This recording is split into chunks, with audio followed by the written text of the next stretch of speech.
We want our equity back. I want my equity back. Share if you care. Why have I got a bell to ring in this video? Please stick with me to find out.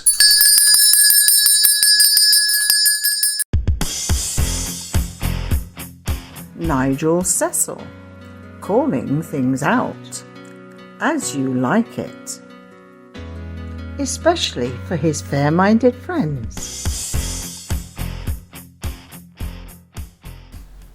Hello Chakabatties, welcome.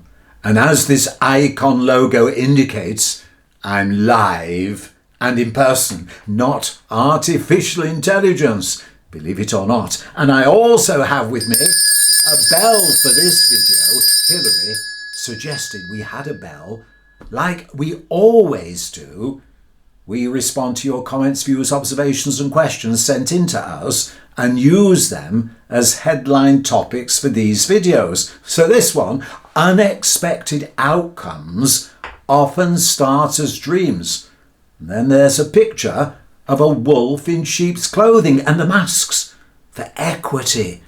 And maybe a warning bell also for equity, but slightly different, isn't it, Hillary?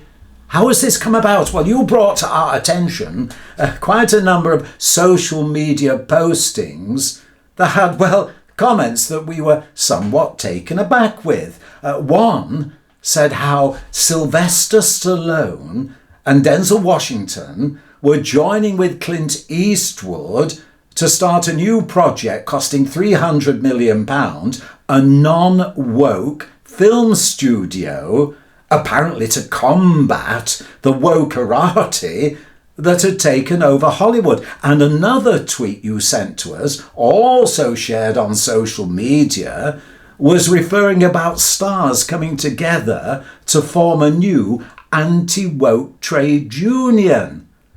And I think you were expecting moi to comment on them. But were they genuine? Did you have time to check? Or was it somehow expected that I wouldn't check and Hillary wouldn't check and we'd get into trouble for posting something that wasn't true?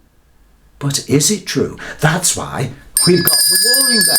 Because when we checked those tweets, and thank goodness we did, Hillary, I think someone was trying to catch us out. Yes, when we checked, well, the first one about Clint Eastwood, well, it originated from a satirical account. And the other one, we're not sure, because it came from all sorts of angles about a new trade union. But it is true to say that some former equity members in Scotland, well, they've tried to form a union separate from equity because apparently they didn't like what was going on. So where does this leave us? Well, if you have the time to check, and of course often we don't have the time to check, you just think, I'll share it. And it gets out there. And the reason it is retweeted and reshared is because they're all tapping into something that finds favour with you when you read it. It's what you're hoping for. So they start to go viral. But this is where the question arises for equity.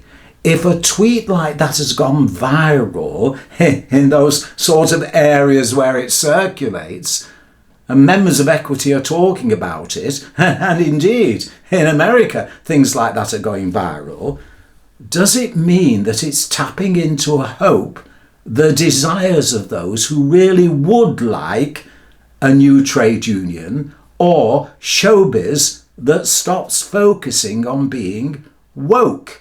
And that's a question that really needs addressing, because you ignore things like this at your peril. It's said, of course, that if you don't read equity's emails to members, then you are not informed.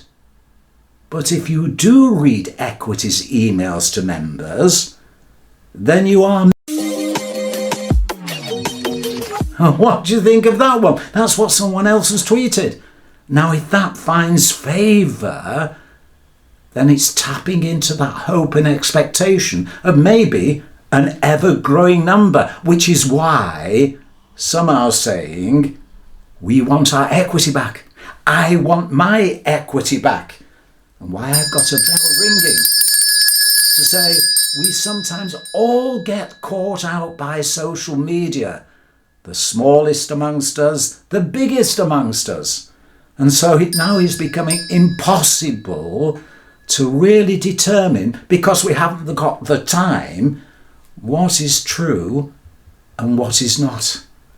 So Hillary said, Nigel, here's your warning bell. A warning for you and a gentle, easy warning to equity. I hope the bell doesn't have to ring for you.